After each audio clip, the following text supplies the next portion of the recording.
How did you feel about it? Look, I'm gonna tell you because I was there. I was there.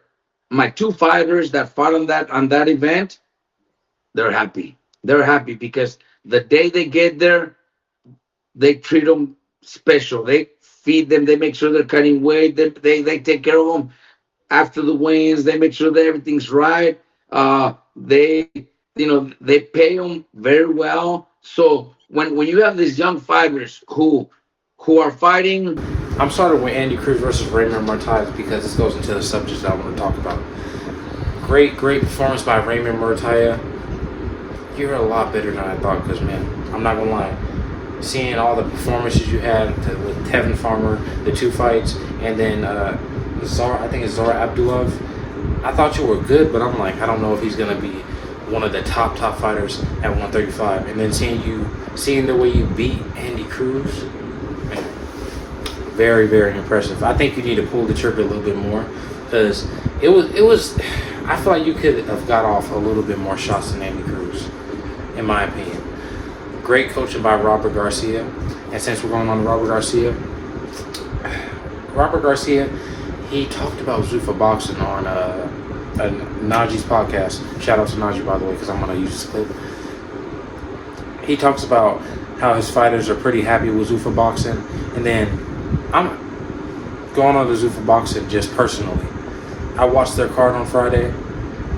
Overall, it was a solid strong card, like a solid 6 out of 10 because there wasn't that many knockouts, but the knockouts didn't come because the fighters that are fighting on there, for example, like Merriweather, they're pitting him against a tough, durable guy that can punch.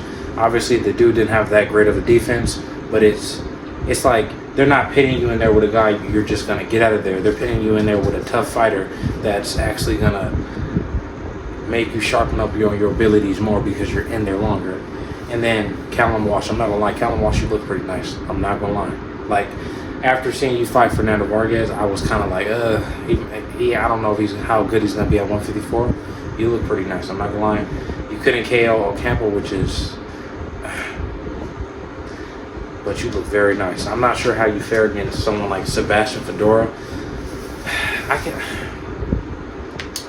think Callum Walsh. I don't know how he'll perform against the Virgils, the Booths, the Sebastians. I can see him maybe having a 60-40 type of fight in favor of Xander Zayas. But those other fighters, I don't know, man. That's a tough one.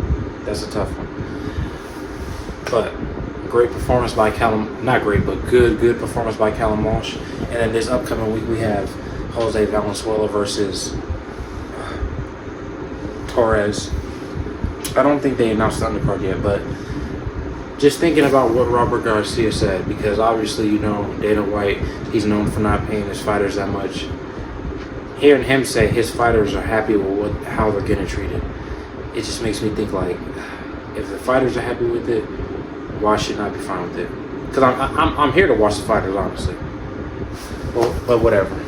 I'm out.